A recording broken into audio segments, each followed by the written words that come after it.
was telling you earlier, it's like fire and water child. But like, I mean, you're the mother of both of the, I mean, you're the mother and I'm the father of the both. Yeah, Leo moon, Cancer moon.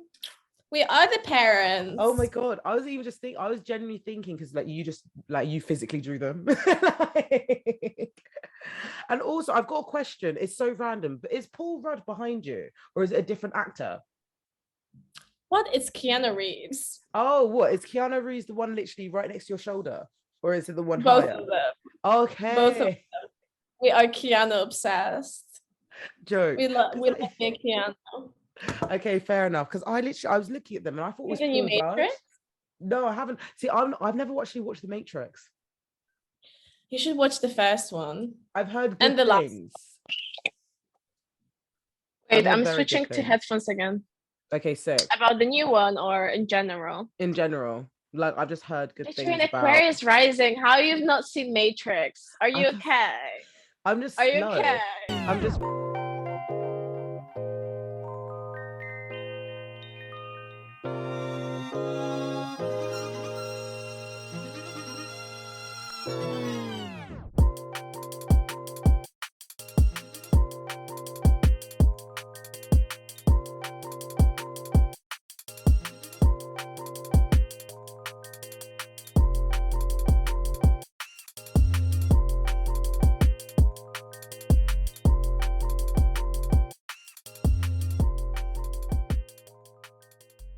Hello, everyone. Welcome to another episode of DM Talks. I'm your host, Sarah DM, aka DM.Seerah, and this is a podcast that aims to promote well-being and assist healing, whether that be physically, mentally, or spiritually. Ultimately, we just want to be seen in our entirety, and this podcast hopes to show listeners how multifaceted they are.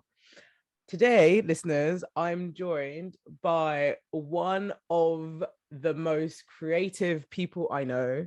They are a talented illustrator, actually the illustrator behind the original DM Talks Volume 1, DM Talks Volume 2, and also DM'Seerah's colourful purple graphics. They are an astrologist. They are just an energy worker, but they're also just such an emotive, blessed babe. And I'm so grateful to have them on the virtual stage of DM Talks today. Welcome. Hello. Hey, Sarah, you just like overexcite people about me just like that. What do you mean? It's the excitement's necessary. Obviously, but it's just praising. Loved it. I have to.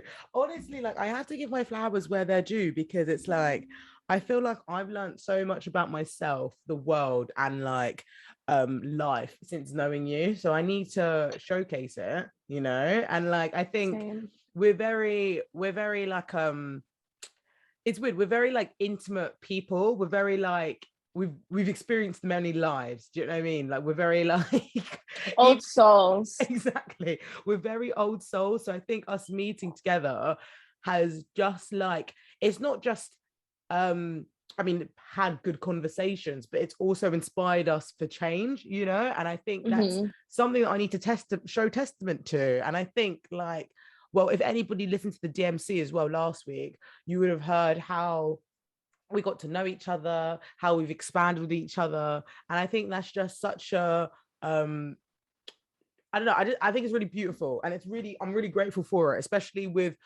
in terms of friendship, because I've seen how many things have like gone up, gone down in life. So I have to give my flowers where they're due. Yes, Sarah, we are a very valuable connection. Yeah, I'm very grateful. How are you today? I'm good, thank you. I'm ups and downs, you know how it be. We just came out of a lot of astrology, New Year's Eve, starting a new year, Christmas, all these things. So yeah, it's definitely loads of occasions. And I think very busy, because we're very like, I don't know. To be fair, I got COVID, so I was just like staying at home. But me like, too, I had COVID. Oh yeah, you had COVID, yeah. But like, it's just a lot of like you're just within loads of environments. Do you know what I mean? Like you're in, like you're energetically charged. Like people want to talk to you, people need you, people are trying to get a hold of you, and it's just a lot, you know. Especially during the like occasions times, because it's just like there's everybody else is doing the same thing, so you feel it a lot. Yeah. But I'm excited to like sort of transit into a bit more of a calmer state. Like I've seen so many people say like, oh, January is my like resting month, my real new year starts in February, and I feel like I'm definitely taking that advantage. I mean, the Chinese New Year started in February, oh, yes, so it maybe does. it's alternating. But also, when it comes to New Year's Eve, some people, astrologers, consider Aries season the new year, really, the new Yeah, cycle. because it's So I like think this whole pressure around January and winter time, and after all these occasions and kind of family and social pressures of celebration, things like that, it's quite like too much. And I think a lot of people came to that conclusion that actually maybe we are like we are doing this sort of appearance of a new cycle rather than genuinely starting one. We are still in winter. Winter is not a time, it's a stillness time, it's not a time to be reborn. Yeah, and like even as you say that, I was thinking of it's spring equinox, and it actually falls on my birth. Well, it usually falls on my birthday. So like I'm an Aries. I'm sure I've said it before. My birthday's on the 21st of March. Like, and I was born really, really early, Beautiful. like in the morning on that day, and because of that, I do think I had, even before I was into astrology and into astrology and spirituality, even before that, sorry, I just saw my neighbor do something. But even before, there's a lot of noises from my windows. Oh, really? I'm sorry if Oh no, people I can can't hear hear that. them. I think because you have I think we both have earphones in. Oh, okay, so it cancels it. It's Yeah, it very cancels noisy where I it. live. But I just got distracted by my outside.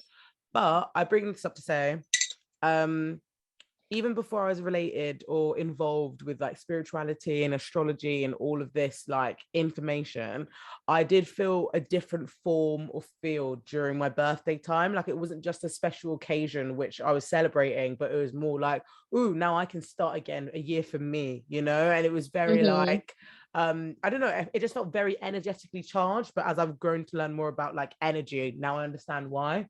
So it's very, It's very collective, it's interesting. not just you. Exactly. And I think like, but even like the weather during that time, you know, even like how people are into gardening more so during this time. Like there's so many different actions people take during this like collective period, that it didn't just feel like it was special for my birthday, but it felt like it was special because people were moving, you know, or people were like changing their behaviors. So yeah, shout out to you, spring babies. Yes, we love spring. I We wish love I was spring. born in the spring. I am a winter baby. Oh, isn't your birthday's coming up quite soon, isn't it? Yeah, in 21 days. Oh my God, yeah. 25th of February. Are you excited for it? Are you doing anything for Perfection it? year 12. Bop bop. That means you're gonna be People like, that, actually, for all of the well, people who don't know what perfection year is, can yes, you I tell just them? wanted to. Yes, so perfection years. I won't go into detail because just not in mood for it today. But within astrology, they do perfection years, which is basically each year of your life is connected to a house within a chart. So it basically, the year of age will touch on those subjects of the house. So for example, when you're 19, because I was thinking about it recently, when you're 19 you have an 8th house perfection year.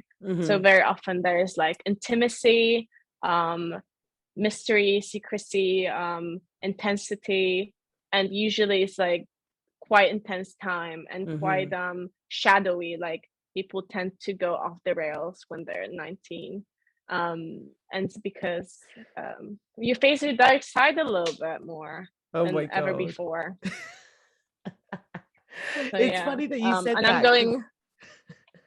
Sorry, I don't mean to Well, interrupt. It's just funny that you say that, because I literally went to uni in first year. No, I went to my first year was when I was 19. And like as you were talking, I was just same. getting like flashbacks of different memories. I was like, Yes. That was an age of things getting weirder. I think you know, with astrology, I think 8th house is the moment when we kind of tap into a more like a conscious understanding of like the abstract and subconscious and the things that are kind of grander than life within us. But I'm entering a 12th house perfection year this year, and that means it's going to get deep again, baby. And yeah, whatever. I'm excited. Whatever happens, happens, as they say. What is my favorite saying. What's your planet that's in your 12th house? So it's Virgo. Virgo Libra. Depends on like house division systems, but in whole sign it's Virgo. And yeah, that makes me kind of, I think I know that it will definitely take me into a lot of focus with health. I am a person that has chronic health issues, and it's been going on for most of my life, and I would like to heal it. I would like to move past it, because I am lucky to have my thing not be very like compromising when it comes to like normal life living. However it does like strain my existence, and I am done with it. So I hope I can dive into it and face it better, because I've escaped it for a long time, and I had a lot of bad attitudes towards approaching health, which I feel like it's something you mature into anyways. But it's definitely an adult, like it's like an adulting topic. But then also thank you for sharing, because it kind of I can only assume having chronic illness can only like mature you even younger. Do you know what I mean? Like you feel kind of like, even by the point of like booking appointments, to having these conversations about like life and stuff, like I think it's something that like you have to like, you're taught to be an adult into, regardless of your age, you know? Yeah, I think any sort of illness or disorders or anything that kind of brings us back to the heaviness of having like a form is those things that kind of pushes you to face the shadow side of experience, like life experience. It's like a lot, it's a very self-reflecting. Obviously, yeah, or you know, self-conscious. It takes time, definitely. Well, thank you for sharing. I appreciate it, because like it just like, I think that's another reason why I wanted to invite you on this podcast. You've had so many different types of life experience. You're able to pull different information from different like aspects of your life, and it helps build a story, you know. And like one thing that actually, you know what, I'm gonna move into the divine, because now as we're talking, let's stick to the sections. I've got 2 nominations. I've got 2 nominations now. So the divine is the segment where we nominate a good thing. It's where we shine some light on, or some praise, or affirm something. And I've got 2 nominations. So my first nomination is going to be you. My first nomination, Sarah. I know you can't deal with me. You're making me so shy. No, I know, but here I am. And like the thing is, I'm honored. She's such an incredible illustrator, but I think it goes beyond that. Like she is so imaginative. Like she can literally create things out of like fucking wax. Like if anybody's looking at the visuals today, they'll see me and Klaudia both have different backgrounds, and both of them have been designed by her. And I just love that for her, because it's like I could like come into her room and see a different world, you know, or see like 3 different types of universes just by looking around like her room. And it's just such a like I don't want to say a conflict, but like a contrast to the environment or society that we live in. And like I think I've even mentioned this to you as I was getting to know you, because as I was growing up, I did create and I did like enjoy creating things, but like sort of my like faith and my hope sort of went down a little as I was growing up and maturing in my teenage years. And it made me sort of lose like sense, or lose like touch with my imagination. So getting to know you was really like a kickstart into exploring that again. And I think that's such a beautiful experience, because to imagine is to dream, and to see what goes beyond the veil and what is expected. And I think it's so important to having a playful attitude, or it's so important to like investigate what is being provided to you. So I just had to give you a shout out for my first nomination. Thank you. It's true. I feel like sometimes aestheticizing is the salvation. Like sometimes you just need to make things around you pretty to tap into feelings. I think that's your Cancer moon as well. Your Cancer moon and your Libra rising sort of being like things like, if things can be aesthetically beautiful, then it can help with the mindset change or the mental programming or the spiritual cleansing that you're experiencing. So I definitely really resonate with that. My second nomination is oracle deck that I have at the moment, and it's called Dream Decoder, 60 cards to unlock your unconscious. And it's made by Teresa Chung made the text, and the illustrations are by Harriet Lee Marion. And it's a beautiful deck. I'll try and push it. Oh wait, it's upside down.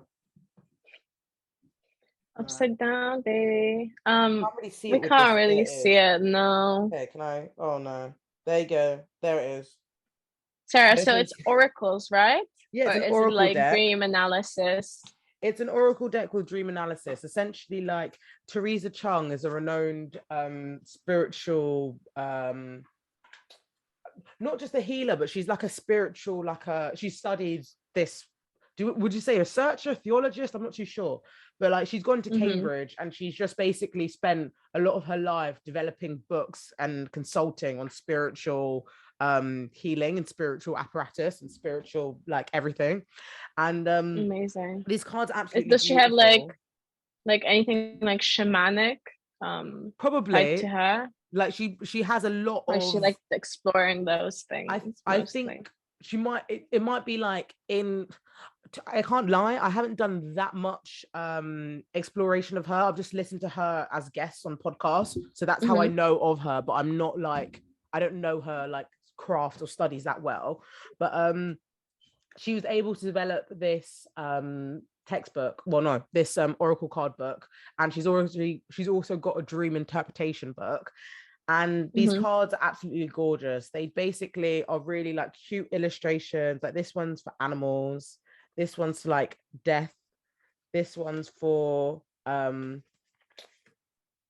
being late.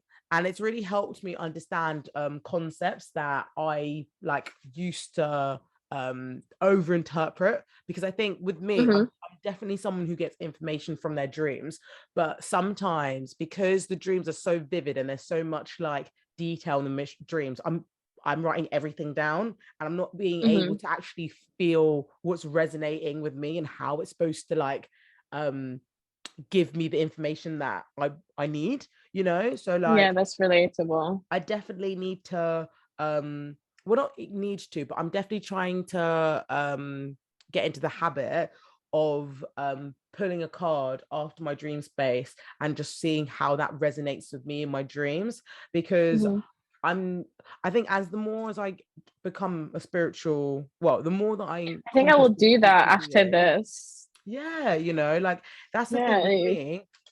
I'm one of those people that like, I will hyper focus, get really, really involved with something, and then stop doing it for a month at a time, and then I'll go back into it. So I'm going to use this opportunity and this nomination to hold myself to accountable and be like, look, Sarah, you said you're going to do it on the podcast, and I need everybody who's listening to message me being like, oh, so how's it going? Have you done that? Yeah. I'm checking if you checked your dreams properly, Sarah. Exactly. Did you pull the cards?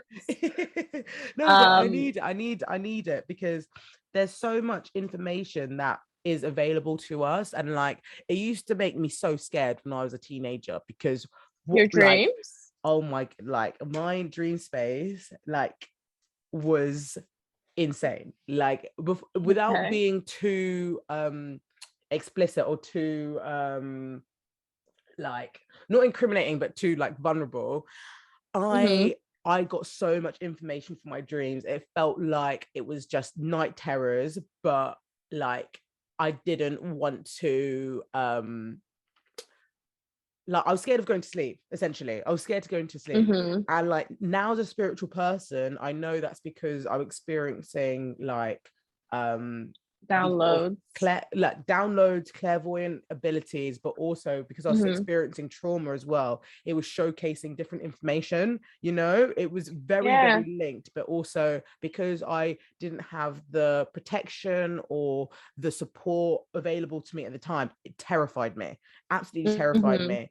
And like now I think where I'm like, sorry, I just want to mention that's fine. Quickly before we move on from that, that's fine. I think in whole sign system, your 12th house is in Capricorn, which is an energy that is ruled by Saturn, or rules Saturn, which is quite heavy and uncomfortable. It's interesting as well because Capricorn is a very like realistic sign, you know. And I think that's also what scared me about my dream space. Like I was getting such vivid, realistic dreams. And I mean, some information is true, but some information is not true. And it's sort of determining what is like reality, what is real and what's an illusion. And because I was in, basically I was in boarding school when a lot of these images came about, it made me very shook about like who I can trust, who I was around, what the intentions of people's environments were, you know. So it did, I think, if I'm honest, it probably was the start of my spiritual awakening, because after that, I got really into personal development. But now I bring this up to say, like, I'm stronger, I'm wiser, I am comfortable with exploring these. I'm comfortable with exploring these like concepts. So let me just do it with sort of a bit more of a freedom than an angst that I'd had, you know? But we also need to mention Sarah's 8th house Mars. What does that mean? Well, I really referenced the whole kind of struggle with trusting, but really is that your actions are observed in ways. Do you think? But it just connects to what you were saying. Yeah, because now that it means what you said. Now that you're speaking, I'm thinking about like what you said about that perfection year, and even though it wasn't necessarily my perfection year, I mean it's to say like Mars in an 8th house with relationships, intimacy, shadow, like anything in 8th house, sensuality. Honestly. I think if my Lilith might even reside there or really really close there, so that means it's explosive, sexy. Sexy now, but before... sexy hot. You're too funny. What's your nomination for this week's Divine, Klaudia? Well, because I am obviously a crazy cat lady, I love that. I am nominating my my cat, but more precisely my relationship with my cat, and also less precisely just pets in general, because pets are amazing, and they like I wake up with my cat cuddled to me like human, so we're literally like spooning, or he's just like on my shoulder, and it brings me so much comfort, and it makes me feel very loved, and it makes me like, oh, wake up, oh, I need to feed him, I need to be petting him, and when I'm down, like that is enough of a reason to wake up and stand up and get yourself cared for, because you need to care for your cat. So and also my cat has had so many life adventures, which is funny because it kind of mirrors my life in ways. So he's been independent for like a year, he lived alone, he went missing for 2 months, then he came back, he traveled from Poland to UK. He been through like really heavy and dark times of my life, and I'm sure it affected him, but he's just amazing, like such a transcendental little creature, and I am so sure that he's like always traveling in different realms. Literally just being next to me, and that is really cute. I 100% agree. Like Stefan is a bad bee. Like they are so cool. Honestly, And he like is so sassy. and like cats He's have an Aries like you, which explains it all. we just like the adventure. But I guess as a Yeah. cat, you have more like ways to go about that adventure because cats are when I was getting into tarot, like I saw so many cats like in different types of decks. So like even the Queen of Wands, I can't speak. In the depiction of the Queen of Wands, there's a black cat sitting next to her, and it just suggests that like these supernatural unseen abilities that this cat possesses. And even like, have you ever watched the film Coraline? Yeah, one of my favorites. I Like I love love how it Caroline. was also shown in that film, because like the cat who eventually advised Coraline was able to give her information in different realms, but not in the Yes. realm that she wanted to reside in, you know. And I found that so interesting because like I mean, there's the cat was itself in both of the realms, so yeah they basically can travel the realms as they are without like shifting into like different I don't know, different cycles of their living. They're just travelers. I can't explain it, but you know, cats been um people used to pray to cats, but also yeah I've read somewhere that cats decided to become domesticated. So yeah we didn't domesticate them. They kind of just decided that they're okay and fine with that. yeah Um but I just feel like cats carry so much character yeah as little beings, and obviously I love dogs too. I love all the pets, so this is about pets, but Stefan is very very special to me, and I must be honest, like I could have not went through some things without yeah him. Like it's real. I don't care. My cat was a major emotional support system and little counselor and comforter. I love It's great. that. I'm really grateful. No, I'm really grateful that you shared that nomination as well, just because like I think relationships with like animals is such a blessing. Like they are literally the first Yeah. antidepressant. And like even as you're talking, it's giving me all these memories. Like I was watching Queer Eye recently, and there was this one episode in, I think they're in somewhere in Texas. There's this episode where this woman is getting her barn and her house and like her acre of land like redeveloped, and her job was to house disabled animals, and she would use these animals to help individuals with various form of disabilities to as therapy. And it's just so beautiful how like, because animals have just an instinctual nature, because they just are, they don't have to think, well I mean they do think, but like they don't intellectualize things as we would, like they don't overthink, they just do, they just be.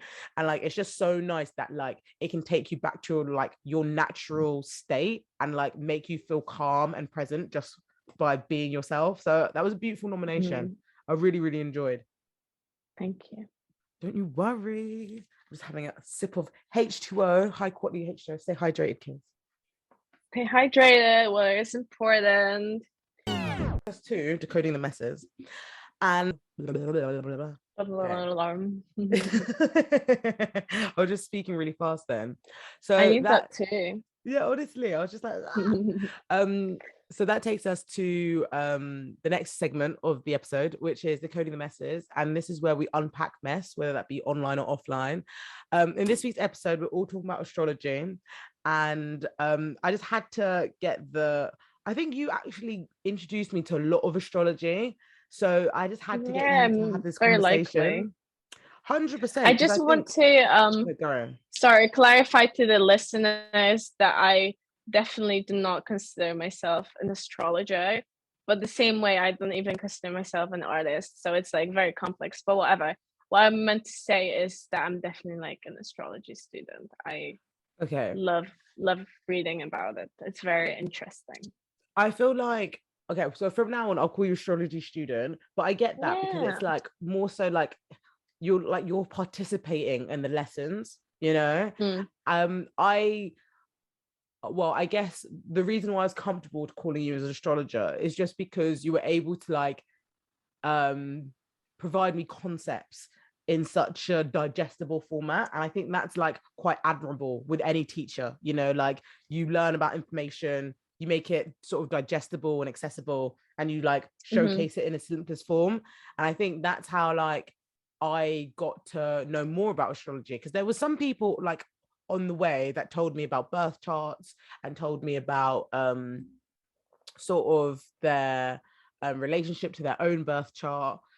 But I think because you're the sort of person that on your phone you've got like so many random people's birth charts, and you're Yeah, I able to did. like and there's been times where you've literally met, like there's one time I'm thinking of particular where you met one of my friends, and Mm-hmm. you were like, you just said so many things about them that were true to them, and then you looked at their birth chart and you're like, oh, so this is why. Yeah, I think I definitely had this phase of like loving reading in people's charts, and Mm-hmm. obviously like with the pandemic I definitely been less social, but one of my favorite aspects of being social previously was to gather those charts, because to me it was like a little bit of like in real life getting to know time, but also a little bit of a research, like Yeah. I am not obviously surface level judging people or analyzing or like judging people based on their chart or whatever. Mm-hmm. But I like to notice patterns, and very often those charts would expose like a pattern within my social life. So Mm. it wasn't about like making any definite Assumptions. opinions, yes, Yeah. assumptions about others. Nothing in astrology I don't consider to be definite. And also, I like to kind of emphasize that astrology is not a belief system. So it's Mm-hmm. not something to believe in.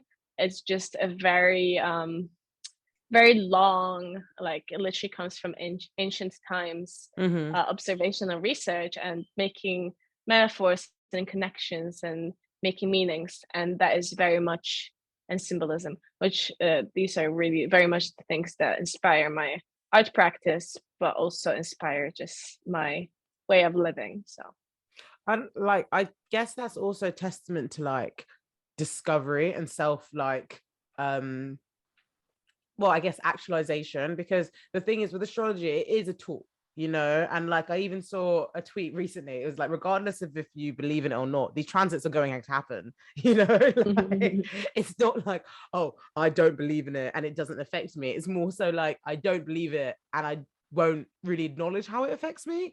And there's no yes. like shame in that. But I think over the years, astrology has gotten like this bad like rep of like Oh, well, it being was taken out of academia at some point. So it kind of exactly. shows that like it went back and forth. And then it was I think like over the modern time it was popularized as like woman magazine entertainment, Yeah, because they love to like paint feelings and like self-analysis as something that's like female ruled, which yeah. yes in a way like femininity rules introspection, but no, there's a lot of like male astrologers, and astrology goes back to like when it comes to politics and armies and wars, astrologers were there. Like Exactly. people were doing war moves based on uh like the astral events. Yeah.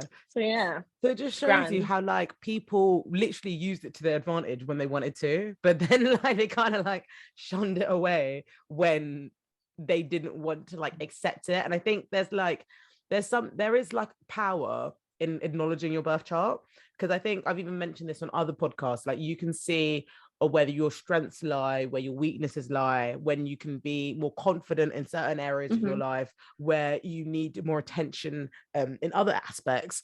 And I think like I guess this is one like problem or frustration that I see within like astrology in mainstream settings. Like people will Mm-hmm. be like, I've channeled a message for Aqua Pisces, Cancer, Names all Taurus, the signs. and it's like literally like 6 or 7 signs. And I'm just like, how? Like, how can it work? Yeah, I have a love-hate relationship with intuitive astrology. Yeah. I think it kind of defeats the purpose of astrology being like an actual research and like based on calculations and on archetypes and something that's like contextualized. Mm-hmm. So I feel like if when it comes to divinative practices, like you can do tarot, but it doesn't really make sense to bring up the science. But maybe it does. I don't know. Mm-hmm. I personally like to read astrology insights that are a bit more concise. Like if you're naming a cardinal, a fixed, a mutable sign, and you're saying they're all going to do the same thing with this within the same situation, it's like, no, Yeah. why? And I Doesn't make think sense. it doesn't make sense. But then I also think that like it's like another way of generalizing a message. Do you know what I mean? Like I always Mm-hmm. say, whatever resonates with you will resonate with you. But in the like process of people trying to gain more followers or gaining more engagement or gaining more etc., they try and Mm-hmm. sort of simplify and generalize a message to make it more accessible to more people. And Yeah. that's where like astrology can get its like not bad name, but it can sort of get like it's like there's nothing too significant about the message.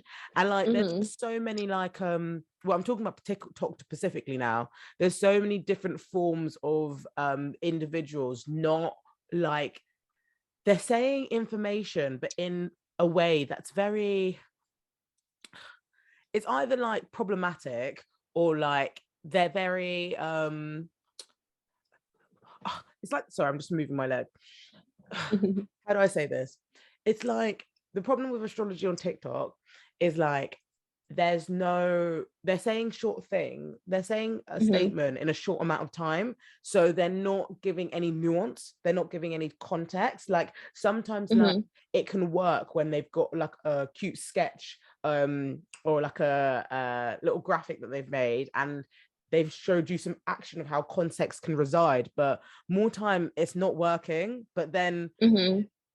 I don't know, I think it's just something to say about how people turn to spirituality over the past 2 years for some form of connection. Yes. I like to think that like I'm a person that has a strong connection to the concept of belief. I Mm-hmm. think without belief we wouldn't get where we are. I think we would just go extinct personally. Um but also I just love to think about it how people believe. Like I don't mean that in the context of just religion or spirituality or anything, Mm. like just it can be a very personal experience of belief. Yeah. So I think the kind of astrology gaining popularity during the very hard time that brought a lot of feelings of uncomfortable Mm. like mental states and emotional states, of this weird isolation and just this weird change. Like this is a collective change. Mm. Transformations are not comfortable and it's happening. But astrology blew up firstly with like lots of memes. I love Mm-hmm. them. It was very fun.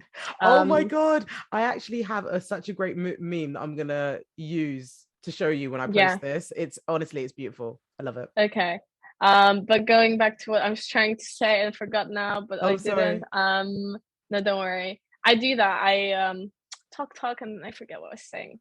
Um, but no, astrology was brought back because first of all, it was like some astrologers were actually predicting pandemic, and they weren't very astrologers like to speak vaguely because they don't like, even though they're doing the study and it's amazing, it's like it's still like they shouldn't take on the responsibility of giving you the gloom stories, the Yeah, gloom predictions, and they don't want to have like people's anxiety on their conscience, right? that's So true. astrologists talk vaguely, but they tend to really know. And I think because we had that moment of isolation or like slowing down of everything or like Mm-hmm. reassessing or like recognizing the structures that we have so long believed in, without actually like maybe consciously approaching this belief, was crumbling and it's failing and it's Mm-hmm. confusing.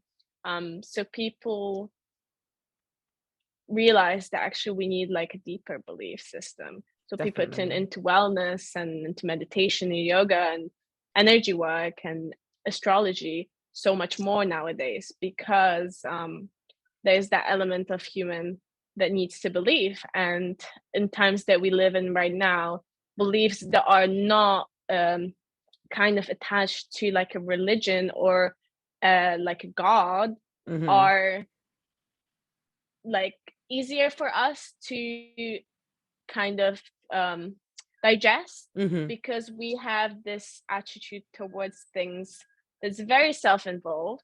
And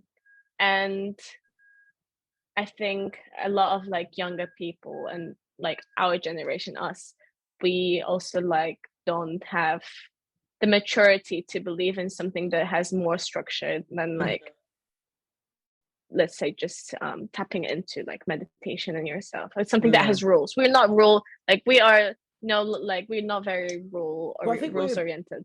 We're quite a rebellious generation as well. Yeah, Uranus, Neptune, and Aqua, and Pluto and Sag. I don't know if you are, because I honestly forget how many years the planets are in the sign. But I am Pluto and Sag. I don't think I'm Pluto. You know what? I'll have a look. I've actually got my birth chart with me today, because I thought, as we're talking about astrology, let's get involved. So Pluto, Pluto is in Sagittarius. It's in 5 degrees. Yeah. So we transform through like the deep knowledge and the No, don't worry. Knowledge. We transform through kind of spontaneity. I can't say it, but you get the word. I got you. Yes. And seeking deeper knowledge and kind of being expansive. Sagittarius, Jupiter rules Jupiter. So yeah, there's that expansion. We don't like rules. We like to question rules, and that's why organized religion is not our go-to yet, maybe. Yeah. But astrology, especially when it's like in memes, obviously is going to take on, and that's what happened. And I'm excited. I love it. I think it kind of makes it a bit more difficult to actually tap into learning astrology for real, because it, just like anything, we love to like make everything like really commodified, and I think that has happened to energy work and energy related conversations. They became kind of, that's the issue with like accessibility. Like we love everything to be accessible, and I agree with the concept of it, but sometimes when there's this accessibility to like talk about anything and everything, it gets too much. It gets overwhelmed. Do you think it comes like too simplified? Yes, and yes, I think it becomes a bit more definite than it should be, or like stereotypes, like it creates stereotypes very often. You're so right, because now I'm thinking about like, let's say so I'll talk about Aries for a second. Aries, so there's so much information. Well, it's just the first, isn't it? But the thing is, I love talking about Pisces too, just because like I feel literally like, because I'm on the border, so like it's something that I can feel energetically, but also because I like, there's a lot of Aries and Pisces people around. Like, I don't know, maybe that's just the people that I gravitate to. Like, you're a Pisces, my little brother's a Pisces. I've got quite a few friends that are Pisces.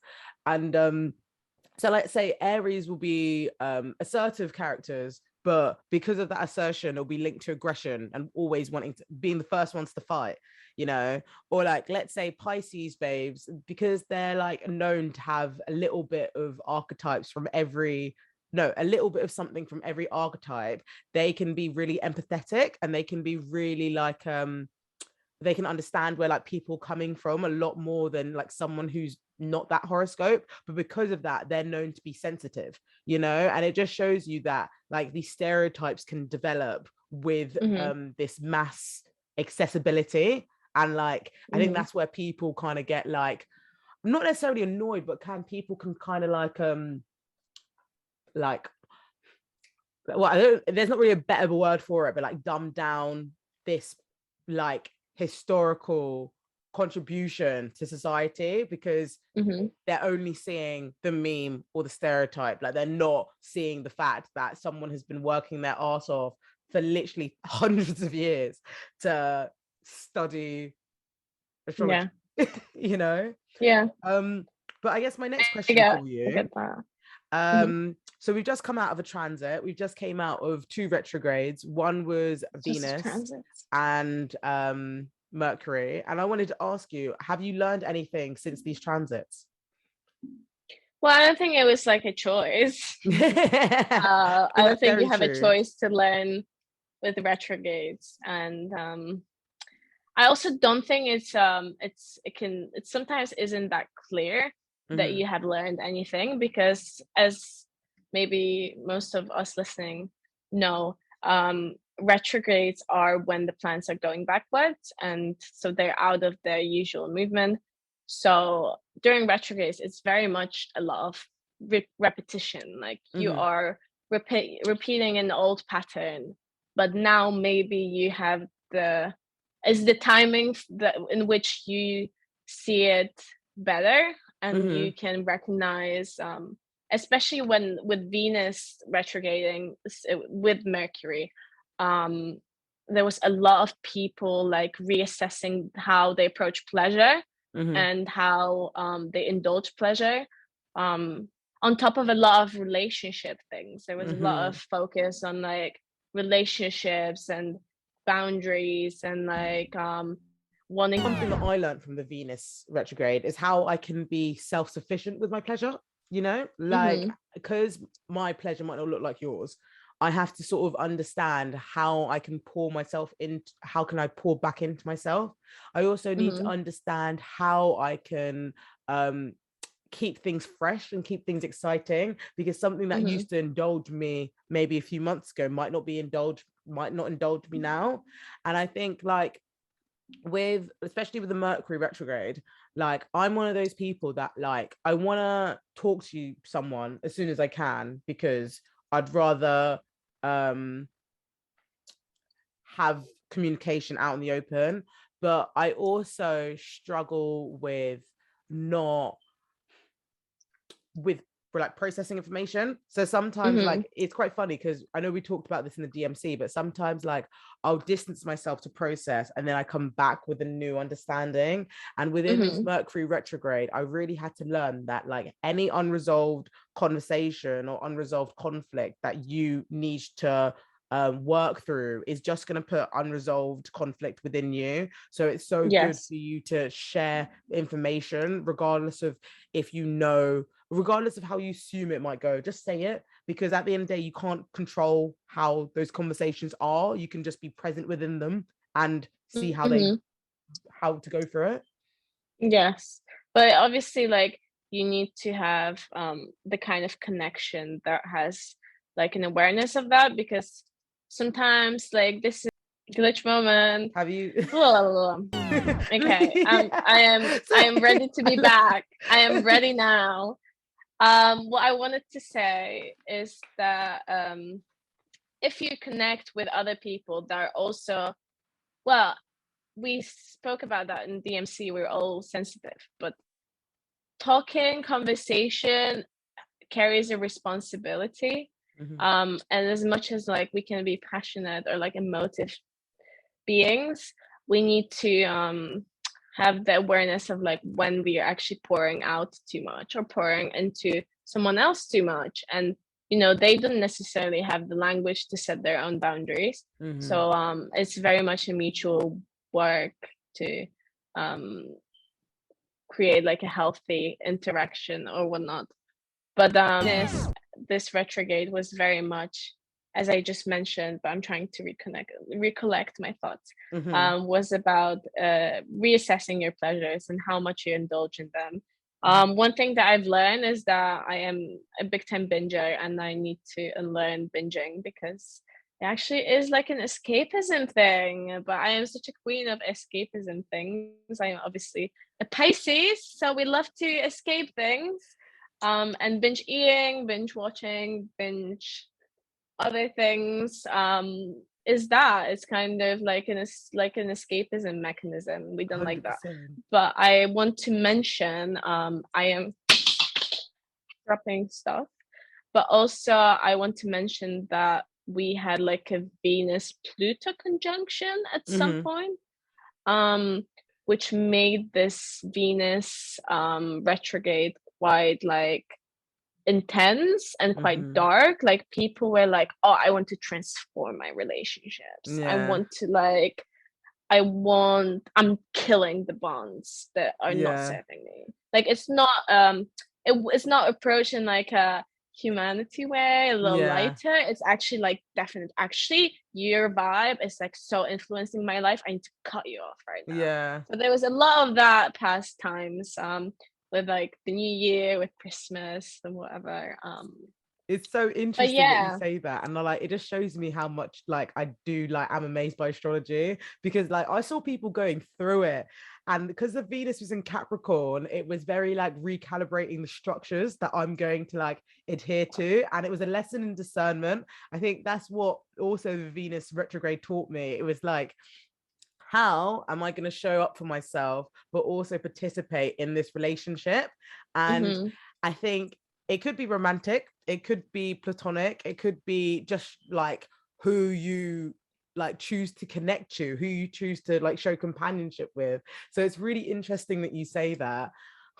Venus in Capricorn is such like action-based like aspect, you know, like an action-based concept. So to see like how people want to see their relationships of value instead of like I guess instead of like a value instead of attention, you know, because like I feel like with attention it's more so like, what can I do for you, what can you do for me? But with value it's like, how can we build, how can we like share, you know, how can we grow?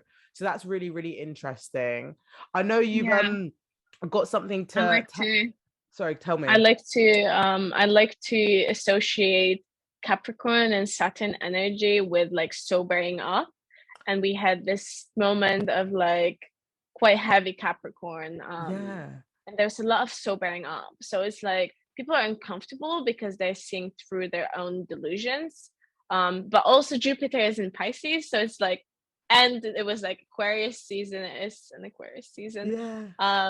So like we're having this weird dynamic of like, oh, we're expansive, we're imaginative, we love the technology, we love the space, but also we have this sobering up moment of like, wait, this is like outside of my life, like this is outside of my everyday life things. Like I enjoy reading about like NASA space travels, but bringing up to like personal conversations that's like not relevant. I want the kind of connection with others that's realistic, that's consistent, and that is like Saturn. You can rely on Saturn because Saturn is delaying everything, it's taking time, but it's there. So there's very much Capricorn energy. Capricorn is cardinal, is likes to push things into motion, but in like a sober approach. It can be quite depressive. Like I think a lot of people were having low moods because of how realistic it got for a moment. But I love how like you're able to like showcase, well, I mean highlight that, because like we like sort of compare January to dry January, you know, just because there's been so much drinking and partying over the New Year's and Christmas holidays, that this sober attitude that people take in January. I forgot about that. No, forgot that people do that. Yeah, no, but it just shows it makes a lot of sense, especially these transits that we've had.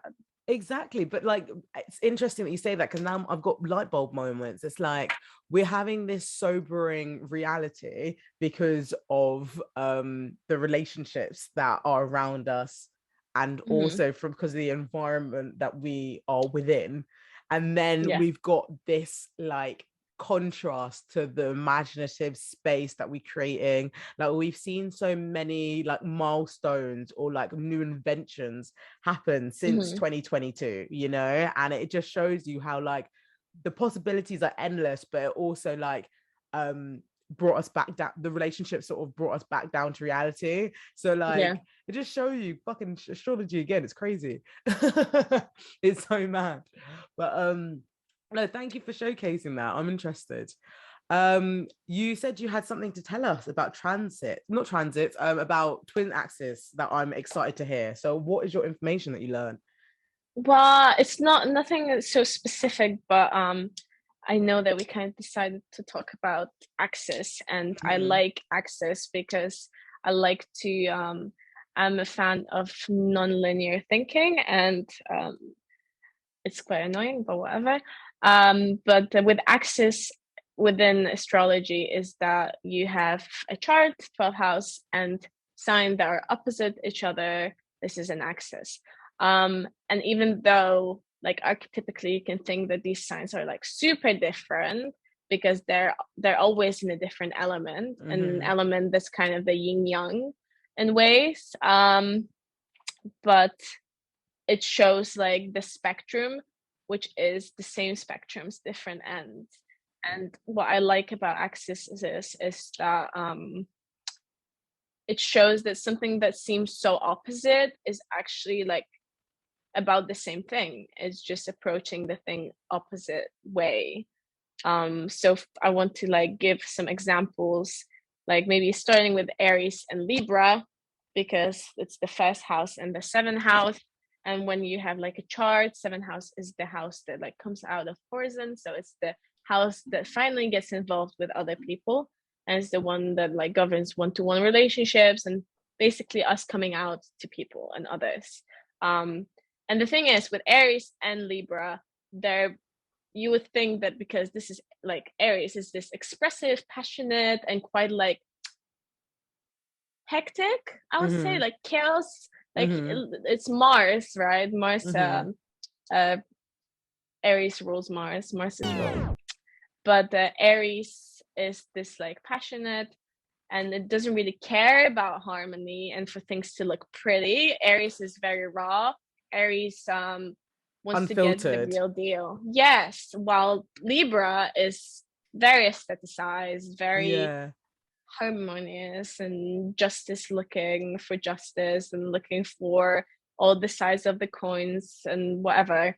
But they're both, in a way, there's like this selfish and selfless, but not even like, this is not what I wanted to say, but there's this dynamic of like relying on others for different things. So Aries needs like very often, because Aries is so leadership, so individualistic and so idea making. Obviously, to be a leader, you need people to lead. Right. So you need to, and this is why Aries loves reassurance, because it builds it. But Aries struggles to connecting with others because unlike a emotional and empathetic level, because it's so sensitive and passionate, so it will like over react to other people's feelings. So it takes some longer time for an Aries to develop this empathy. Aries as energy. And then you have a Libra that struggles with boundaries, because Libra's initial thing is like, I'll like adapt to you. I'll learn about this. I'll learn about that from you.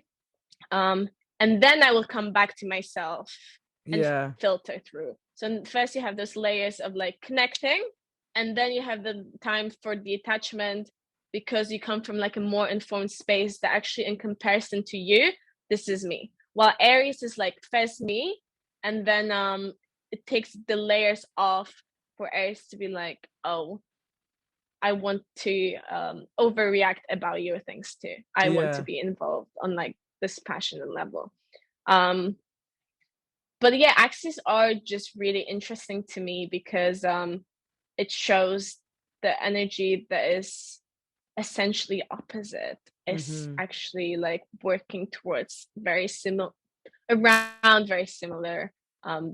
blockages or ideas. But yeah, do you have a favorite axis? You know what, let me look through my phone, but on through in addition to what you said, I love how it's sort of complementary with each other, because the thing is, even though these guys are opposites, they're able to pull different lessons from one another. And I was able to get more like understanding with this concept when I started when I was in House of Black, which is Leona Nicole Black's tarot therapy group, which is on Patreon. And she was reading cards for this group, but she was also talking about twin axes, and it was saying like Aries are so quick to leave, but Libra are too quick to stay. And it's like Aries aren't allowing themselves to integrate with the community that they have, because they are so like sort of stern in their self and their boundaries, whereas Libra is just so accepting, it's so dynamic, it's just slow flip that it's like yes, but then in the pursuit of that, they might start to lose their self, because they're just giving so much to others. So I find it really interesting how these two twins can learn from each other, but also oppose each other. And I think that's why I sort of mentioned twin axes, because it's a concept which is so like when people start looking at their birth chart, they can understand how like the archetypes of these prescribed horoscopes can actually help their betterment.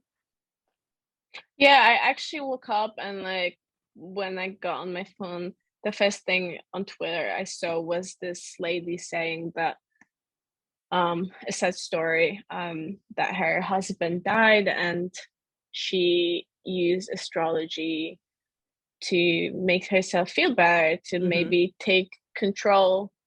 Well, maybe not take control, but like work through her grief. I'm assuming. Yes.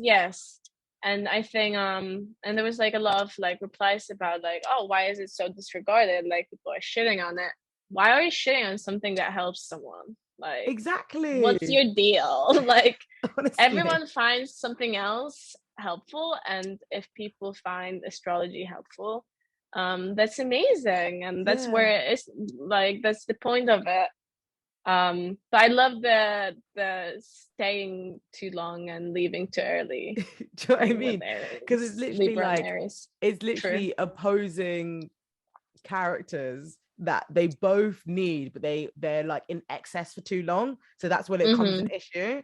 I love Virgos, so I want to talk about Virgos. I think opposite Sarah, Virgos. What? that is exactly the one that I was wanting to talk about. Look, we're in sync. Because Virgo and Pisces are like my favorite axis as well, and it's very, very personal to me because I have a Pisces sun in the 6th house in whole sign system tropical, and that means that I kind of understand this axis because I kind of live it. But first of all, Virgo and Pisces are the axis that's caring. It's very much about caring. So for Virgo is service caring, so it cares in a way that provides services to others and make people's lives more comfortable or what they consider to be better within the material realm. While Pisces is selfless when it comes to the kind of emotional support and mental support subject. So like Pisces will be there for you through grief and they will be selfless about it.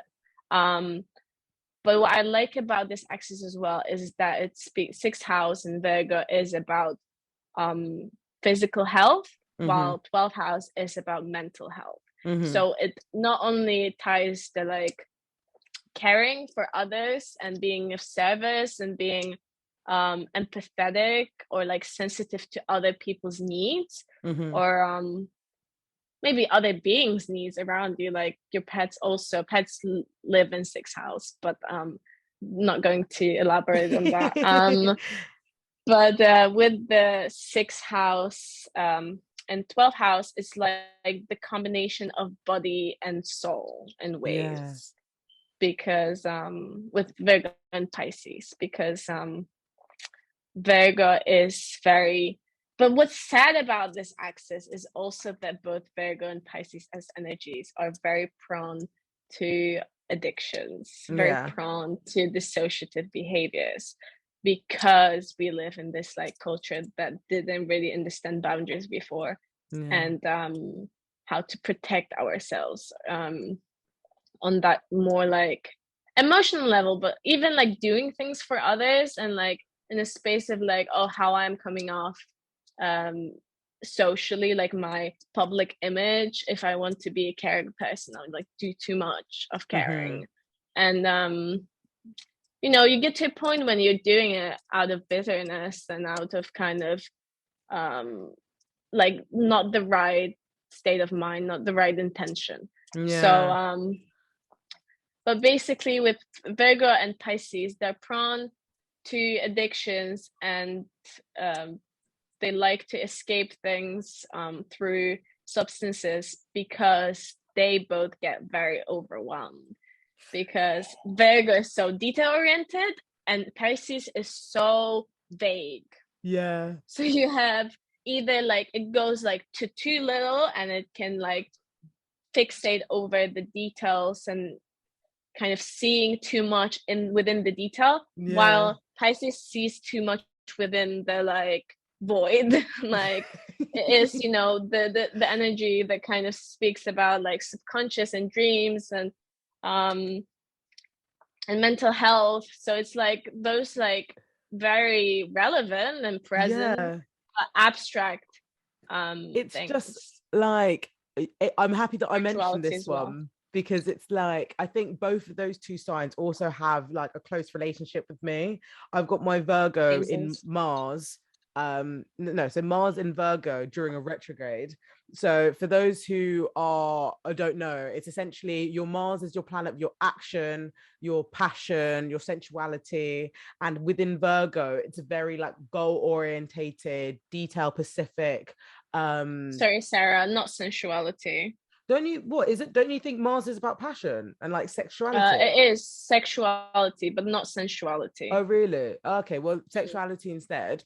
I guess with like, but even like frustration and anger, do you know what I mean? Mars is literally the planet of like war, isn't it? The passionate, the instincts, exactly. So like even if I look at my own self and how like I would, okay, so let's say I've had a long day, I'm stressed, and now I want a glass of red wine just to soothe that experience away. Like on the surface, people just see that as a reaction, but I can't speak astrologically. Astrologically, what are you trying to say? That's exactly what I'm trying to say, but I just couldn't say it because my mouth was doing omission. But from that perspective, you're going to be able to see how someone can be more lenient in the like using external thing to change my internal being. You know, that's what I'm trying to bring up. Like even earlier you were talking about Pisces, different consciousness states, right? Yeah, and it's like I've got loads of Pisces in my birth chart as well. So like I can get lost in the information of things. I can get really, really like tunnel vision of how like there's just so much in the world and I need to learn it, and it can be really intense for me. So how do I try and get over it? I binge watch, I binge eat, I binge something. And like even yesterday I was looking at myself because I started this show literally like I tried one episode the night before, and then the next day I was watching it until 1 a.m. There was no business of me doing it. I just had to do it because I think Virgo and Pisces must also be about binging. I mean, it's all of the escapist kind of behaviors that comes after you kind of like take on this like responsibility, because I think Virgo and Pisces are both very responsible energies. In the sense of like carrying a body or having a soul. These are like the responsibilities that are heavy, and we want to escape because I don't know, we're in this culture of like, oh, you should have a job and watch some TikToks and be content with your life. And it's like we don't really not what Virgo and Pisces wants. And it's sort of like it sort of rejects the understanding of feeling your feelings, because it's like the Pisces is going to feel all the feelings and never get up, with the Virgo, they're going to suppress it because they've got other stuff to do, you know? And it's like, you can see how, again, the twin axis is like, both of them need something from each other, but because they're in excess, they're not moving through their discomfort. They're just sitting in it. Mm-hmm. Well, this axis is mutable. So shout out to Virgo and Pisces energy for actually being resilient and open to change. I think both of those signs are very changeable and adaptable. But yeah, Virgos can be very like very overwhelmed and expressing that in like a not the nicest way. No, I've got quite a few very Virgos in my very life. beautiful very beautiful energy, Virgo. We love it. I love Virgo energy. I love it's it very too. admirable. Like, I think like it grounds me a lot, like more so than Taurus and Capricorn, because I'm able to see like this, I don't know, it's like this very proactive attitude, but like this measured attitude. I think with Taurus and Capricorn, it can be all or nothing, but like like out of all the earth signs, Virgo is a bit more methodical, and I appreciate that, especially with my chaotic fire water energy, because I can see steps and see how I move with the steps. If I'm going to do the steps, that's another story, but I can appreciate it. Oh, well, that was sure. That was great. I'm gonna burn some incense now, because do you know what that is time for, Klaudia? Tarot readings. Yes. I'm excited. I'm excited too. You haven't done one for me in ages. Oh my god, yeah. Oh, that's sad. I'm calling you out right now. Yeah, I'm sorry. Well, I mean, like, also, you know where I am, so like we might have to stay and do some more personal ones. I have questions. Oh, you might have well, that's fine. That's what's been going on. Yeah, we'll just do that when it's not recording. Yeah, I don't want the people to hear my secret. I'm just putting this in an incense holder. I'll be right back. 2 seconds. Okay. I don't know if I should say stuff or not. I guess without the host, I shouldn't be saying things. So, whatever. I'm not saying things.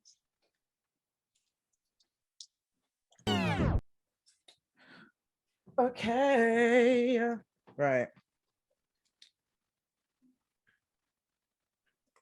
I'm just spraying myself with my spray that I made of Florida water and moon water, because I want to refresh my cards. I'm using 2 different decks today. I might get an affirmation deck. Wait, let me see if I can reach it. Let me actually get an affirmation deck. I just want to say astrology is fun. And if you feel very triggered about it, you should realize why you used to trigger. Amazing. Hello. This is Tarot Talks, and this is the moment where we give a tarot reading to the guest and to the collective. Oh, it's 13333. I just saw the time. How cute. So let's communicate. Exactly, communicate, stabilize. Let's exchange. Stabilize, exchange the message. Which is end of the retrograde, so you need to get on it now. But to be fair, the post shadow period is until 24th, so everyone go slow. Yeah, be gentle with yourselves. Okay. Have you had? Sorry, I need to bring this up, Sarah. Have you had like jewelry break during this Mercury retrograde? Or lost jewelry or anything with jewelry? I want to say yes. Yeah, I was wearing waist beads and they kind of sort of came undone, and like I lost a few beads, which made me sad because my mum got them from a friend from Ghana. So like it's annoying because like it is definitely like my carelessness, but also because of spirituality. No, it's not your carelessness. I've had everyone. My mum lost a golden ring. Oh really? That's sad. Has she had it for a long time?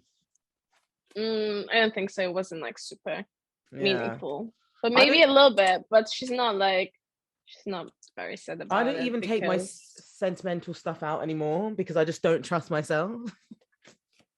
I think she lost it like somewhere in the house. Like there's no way. Well, let's hope she might. But I had some jewelry break, and I had my friend's jewelry break. So and I've read someone like on Twitter also sharing that they have jewelry break. So yeah, seems to be like a theme. I'm just shuffling these cards. I haven't used this deck in a while, so they're all just jumping out. So I'm just giving it a good shuffle. Whilst I'm shuffling, please can you tell the collective and listeners what you're going to be asking Spirit today? So I've been really, I think with all this Capricorn and with the Venus retrograde and with this whole reassessment of relationships, I've realized that I don't really have, I don't think my heart is open enough. And it's probably because I have an Aries stellium, but yeah, so I want to ask the deck and I want to ask you, Sarah, today. How do we open our hearts in these like confusing and heavy times? And how can we like approach connecting with others through like a bit of more open and naive and like, you know, innocent way versus this transactional way? Amazing. So I'll just repeat the question. Please breathe in and out as you can. So spirit, higher power, ancestors and spirit guides, spirit team, please can we bless this space to get a message for the collective and Klaudia today. I ask for no projections. I ask for affirmations and you can guide me with clarity. We're going to ask spirit how we can open our heart space during these heavy times, and also how do we approach our heart space and moments of connection with softness and lightness. Yes, I took this deck off. Okay, breathe in and out for me, and I want you to tell me when to stop. Okay. I dropped cards. Wait 2 seconds. Start again. Maybe I wanted the dropped cards. That's true, but like they would come up if they were meant to, so it's fine. Exactly. Okay, we're making a Virgo Mars way. Maybe stop now. Sure thing. Right. I said it too indecisively, but it's collective. So okay, and then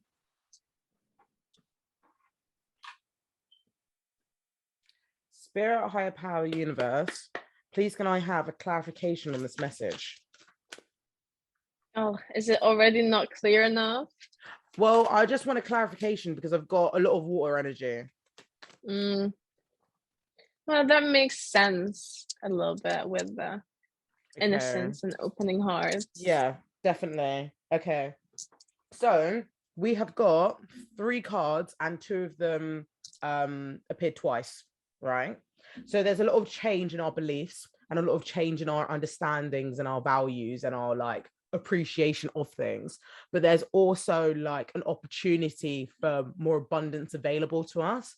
And I think that's the lesson that we're determining for ourselves, because the first card is the world. Oh wait, let me put it next to my chest. I'm gonna. This card, she is so on it. She's very often in readings that are done for me. The world. Yeah. It seems like you're learning a lot of lessons, my G. Have I shown you my new deck? Jesus. Oh, I've never seen this deck. That's I love cute. it. It's Disney villains, Klaudia. It's Disney villains. All the animators and illustrators are wet right now. So I'm love it. So cute. I'm obsessed. You know how much I love animation. I can't remember where this character is from, but I think he's like from some old Disney film. Yeah. It looks like something that could be like an Ariel or something, because it's. I'm gonna have a look actually now that you said it. You know how she has that necklace that she puts on her, and then she has like. So it looks kind of like that. So that character is actually the Queen of Cups, which I think is a great information for like relationships and the villain. Sorry. Yeah, the villain in A Little Mermaid. So I think interesting. It's a good one. But basically, the world. I don't know if I like that.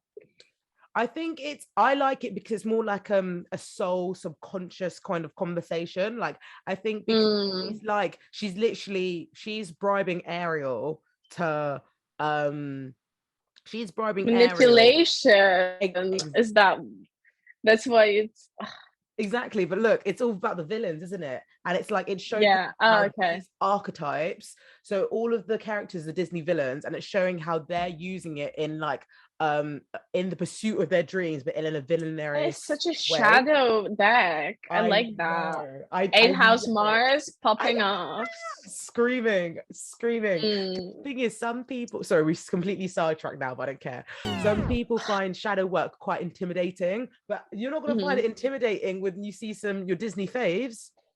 People find like anything that's about belief or like diving a little deeper into yourself as intimidating. And it's like, you're going to live with yourself your whole life, everything you will know is through this pastime. Yeah. So like look into that fear, you know? That's fear definitely true. To overcome. And yeah, we don't like fear. Exactly. And I think like as you grow older, you realize fear is just a concept. Fear literally controls. So like break boundaries and be free by like investigating what scares you, because you might be new interests, you know. But okay. Back to the world. The world represents completion, transformation, and achieving goals that have long been worked through, such as a moment of the mysterious, feared, horned king who's able to summon the cauldron born. So I think this show, this character is definitely from like an old Mickey Mouse story, but it basically talks about people people struggling to move forward, or trying to work through personal failure, or being consumed by regret.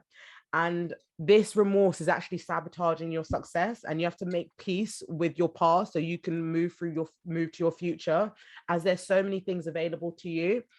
And I think also with the world, it's like a graduation, but like because these cards are reversed, it's suggesting that like you're graduating, but there's something that you're not like standing in your conviction. You're not feeling too pleased by what could have gone well, what didn't go right. So you're stalling your growth.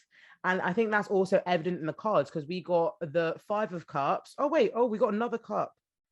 We've actually got 4 cup cards, and 2 of them come twice. Right.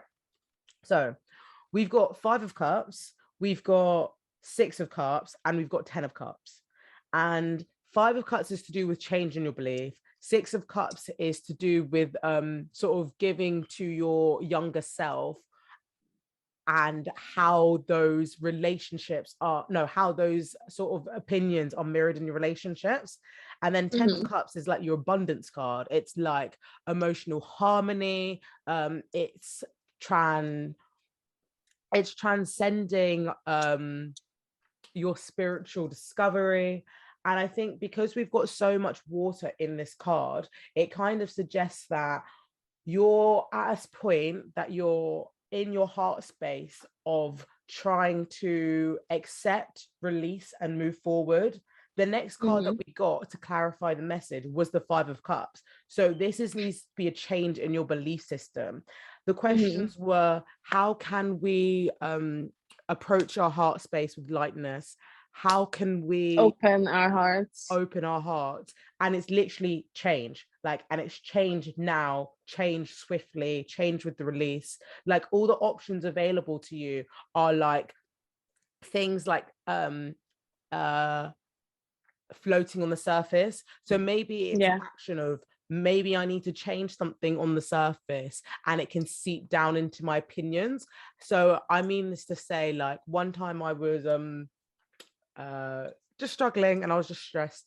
So I started doing like really like joyful practice attitudes. So I'd like get my nails done on a Friday, or I was planning an event with a friend of the week. I was looking for things in my life that can seep into my body and seep into my belief system, because when we practice joy, we're going to be able to receive much more joy. And it's being able to receive what you want, because I think sometimes we can stall ourselves so much in regret of the past that we don't actually allow ourselves to be in the now.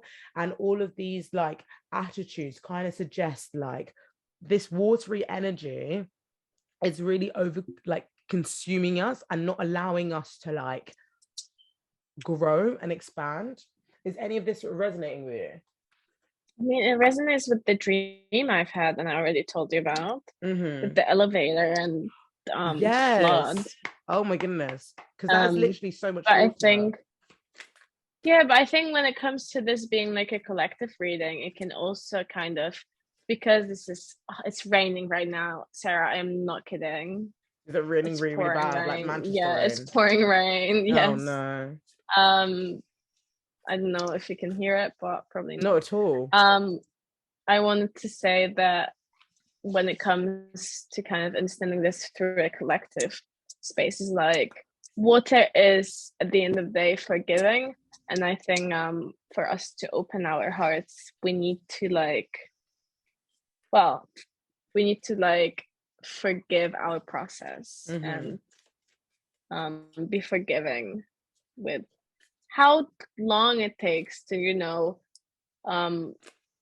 change your trust trusting system, like how you trust others and how you trust yourself.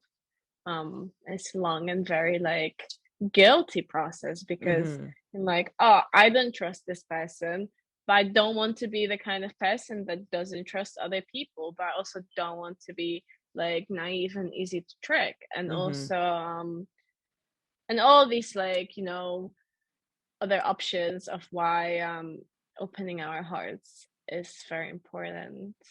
Can you pick a number between 1 to 3? Yeah, obviously 3. Okay.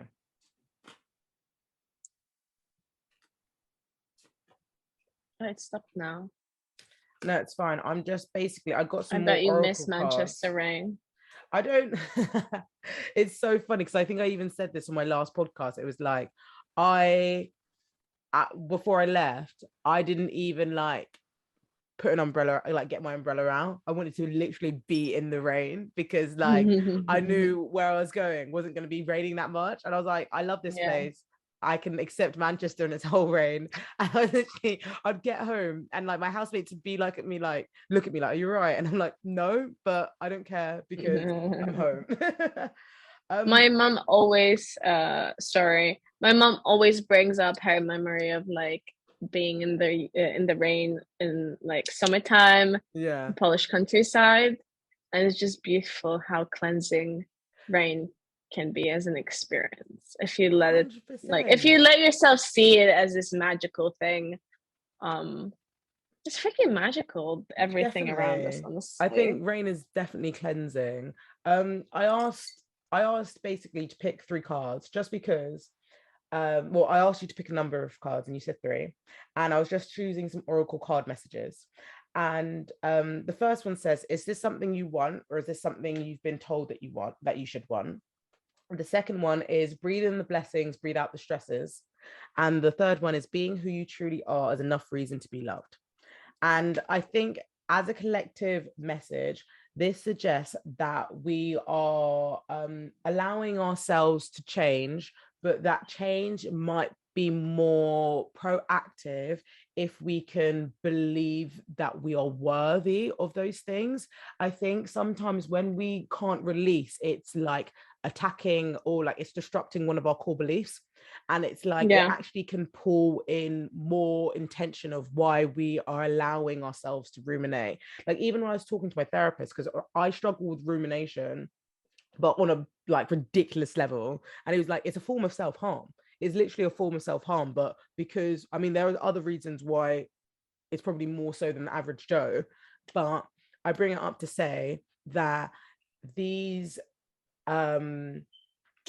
ruminations or this repetition isn't really coming from your mental space, it's more coming from your heart space, and it's just showing you how like sore your experience has been, but this can all be recovered, like the 5 of Cups came out twice, and the 5 of Cups is literally change. It's very like, how are we going to approach this new idea? How are you going to approach this new chapter? How are we going to approach this new year? And I think it's allowing ourselves to understand that we are worth more than what we've been provided for or what we've been shown, and actually believing in it. Like even the Six of Cups, like six is known for harmony and transitions, whereas 10 of Cups is to do with the abundance available to us. And I think like through restriction and scarcity, we haven't allowed ourselves to be fully available to the blessings around us. Like God or the universe or spirit has so many ways of showing us that we're loved, whether it is our community, whether it is our health, whether it is our like environment. Like there's so many things available to us, even like the spiritual gifts that we have, you know, like and I think also this ties to like how predominantly our generation and also the internet generation was taught to build relationships online, and it was taught community through this online connection.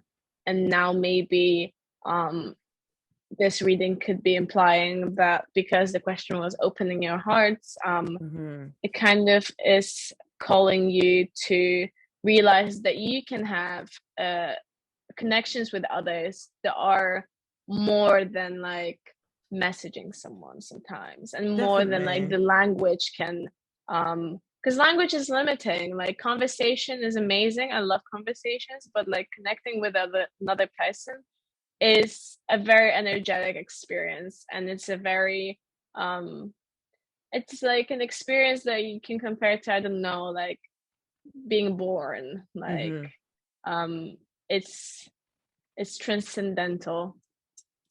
And I think maybe because we have this like very curated and very like social media social life, maybe we forgot that there's way more in community making and 100% connecting with your community.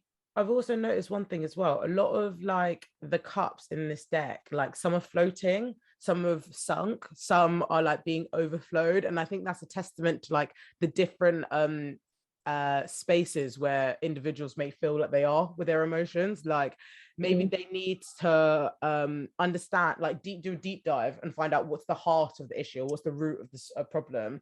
Maybe they need to pause, maybe they need to have more love poured into them. Maybe they need to get to know themselves and others deeper, just because those things are floating on the surface. And if it's in response to your question of like, how can I open my heart space, how can I approach my heart space with more softness within companionship, I think it's maybe setting out time, quality time, to get to know others. Understand that the change in the intention is also change in behavior. So follow through with your new set of beliefs that you've placed on yourself.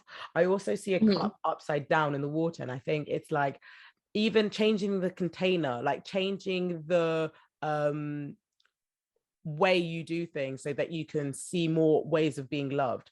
So like, okay, one example, you know that I love dancing. I just started a new dance class that I go to on Mondays. And like, that's just another way that I can be poured into, because it's something that interests me. But now I'm working with a group of people who's like encouraging each other to like change and adapt and be more flexible. Venus retrograde. I know, but it's true. It's like we're all there. We've all booked our ticket to go and vibe together. But also we have to do like these dance offs, which is like quite funny. We have to battle each other, and like it's just fighting. Honestly, it's really, really fun. Like it's just an opportunity to like showcase something and like see how something that I want can also be expanded and explored with another set of principles and another group of people. So I think that's your reading. Okay, just I just want to do one more thing. I'm going to shuffle the card and you just tell me when to stop, okay? Okay.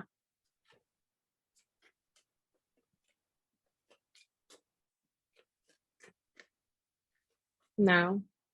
Okay, so I got the Warrior. It says the warrior is powerful. She knows her strengths and weaknesses and know how to use them to her advantage to protect what she needs. She is smart and she's trained for many a year to achieve this power and is ready to fight for what she believes or wants. We all have a warrior within us, but often suppress her, feeling that she'll be rejected for being too aggressive or demanding. We are taught that the patience pays off and to work your way up to things, but sometimes in life we must release the inner warrior and go out and grab what we want or fight for what we believe.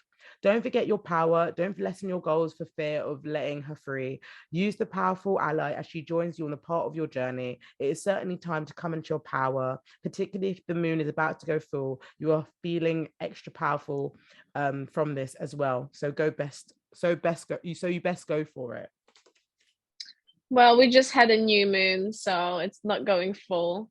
But I think this card like ties to so many things, we like to all the things we spoke about today. I think it talks about like sort of like stepping into your own and not being too like fearful of the change around you, because I think sometimes when there's a lot of change happening, people just like withdraw and go backwards because it's just like it's a bit of like conflict avoidant or like well, just a change avoidant. But now it's an opportunity for the individual to see what they want and how they can aspire and how they can understand and reflect what their needs and values are. I feel like this reading is definitely like resonated with the with the Venus retrograde more so than anything. Yes, and I think especially the part when it's like, oh, you all have the inner warrior that's strong and stuff, but you hide her because she comes off too aggressive, or but the Aries Mercury. Yes, this is like very much what we were talking about, that sometimes like people are scared of passionate people. And or unless they obviously get to the point when they have like the public image and social hierarchy like figure out and they're like a person of authority. And I feel like we should not shame passion and like intensity of expression or aspirations to be like, oh, like to like smaller people down. I don't know, but I think we should encourage people. I think people like kind of use it. Well, I mean, like authority figures can use it as like a form of control. You know, like it's like they are they want to put the fire out. You know, they want to like smaller the fire so it can not definitely like trigger, but it can't like sway others. You know, but then also it's more to do with like they're so comfortable because they reap the benefits of that structure. So I think that's why people sometimes don't like passion, because it inspires others to change and do different. Yes, and it inspires them to like, you know, take the step to be passionate themselves. And that's like such a responsibility, because now I'm like coming off as someone that's passionate about this, so I must think that this is like really good. And now this is like a open air opinion that people know that I feel strongly about. And people are like, oh, we all want to be so neutral, so cool, so like inaccessible, so mysterious. But no, passion for the win. And I hope with like all these like collective changes of how we're approaching relationships, I always like to say that it gets worse before it gets better. So I think it's really like the worst is happening right now. But I hope people will like kind of go back to understanding that relationships are effort, and they're not always supposed to be comfortable. And it's really like you literally just choose a person. Like, but I think also it's like it's like 50-50 in it, and it's like we're ignorant to think that relationships are only going to be in the like a more favorable aspects than they are going to be in the less favorable, you know. And it's just understanding that as people grow, as people expand, as people like learn new things, we're gonna adjust to those changes. If those people compatible with us, we'll move through it. If they're not, we can yes, definitely, and we can politely acknowledge that they ain't it and move our separate ways. So yeah, no point forcing anything. Definitely. No, definitely. I feel like I got a lot of messages as well from this reading as well, so I'm very, very grateful. That takes us to our last segment, and the last segment is the direct message. This is where we leave listeners with a take-home message. What would you like to leave listeners with? Very simply and very unsimply, not simple. Unsimply is not a word.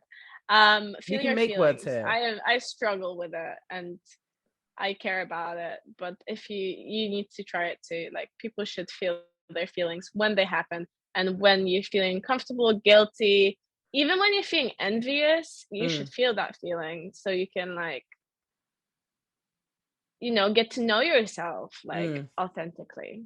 So Definitely. Well, feel thank your you for feelings that. is thank you, Sarah. It was so fun. Don't you worry. I think my direct message for this week is be proactive with your releases.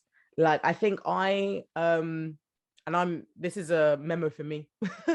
I'm one of those people that, like, oh, it will go when it wants to go, like, I'm one of those people that I'm like, it will leave when it wants to leave.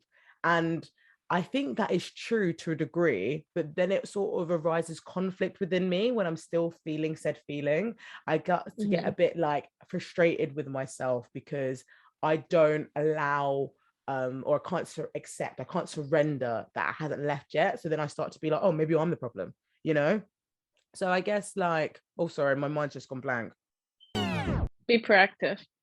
Yes, thank you. Sorry. So when I say be proactive with your releases, maybe there's an action you should do to help with those releases. When I was younger and I was going through, like, my personal development, like, early into my spiritual awakening and stuff, I would write things and then burn them.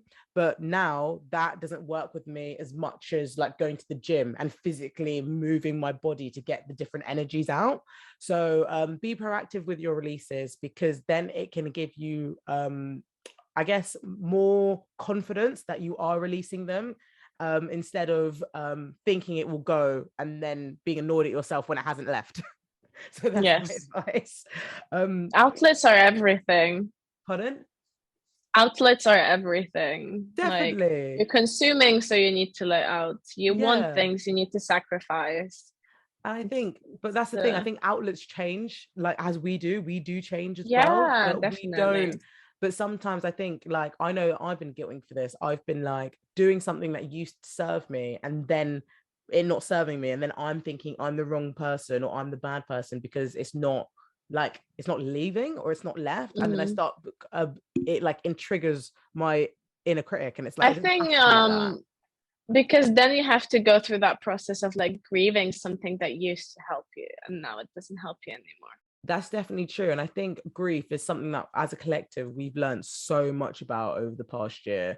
And it's not just grieving of, like, people that have, like, gone to the next plane of life, but grieving, like, with the relationships that we're not going to have, grieving the conversations that we didn't have with others, grieving who we thought we were going to be and not. Grieving the pre-pandemic times. Exactly. Like, just the reality that used to be that. So Grieving the times we thought, like, all this time that we would be, like, traveling if it wasn't pandemic, or doing all these things if it wasn't pandemic. Or at least we like to say that to ourselves. So there's a lot of grief. Good, let us grieve. Honestly, well, it means that we can release our feelings. So exactly. And it just shows you another way of, like, knowing yourself. But that's the end of our episode. I want to say thank you so much, Klaudia, for joining me for astrology. I've learned a lot and I've been able to expand on myself. Please, can I ask you to leave your socials with listeners so they know where to find you? Okay. I think I'll give you my art Instagram, which is Prodigal with F4 instead of an A. For now, I haven't been very active, but I'm wanting to come back. And also, I think I don't know if it's in the bio yet, but it will be. I've started a new small project that is very similar to what Sarah's about, which is, like, wellness and emotions and things. Amazing. It's more graphic-y, and we also, like, going to make a zine with poetry and stuff with my housemate. So that's amygdala with force. But also it will be in the bio because I can't spell. It's absolutely fine. You just send me the contact and I'll put all of them in the bio. Honestly, it's been such a pleasure listening to you today, and I'm so well, I'm just really excited for this information to come out, this podcast episode to come out. Thank you, listeners, for listening. I have been your host, Sarah DM, aka DMSeerah. You can find me at dm.talks. You can book a reading with me at dmtalks11@gmail.com. I should have a website coming out soon, which sort of highlights more stuff that I do. So keep your notifications on. Well, keep notifications on for my Insta so you are first to be informed. But without further ado, I'm going to love yous and I'm going to leave yous. Bye, guys.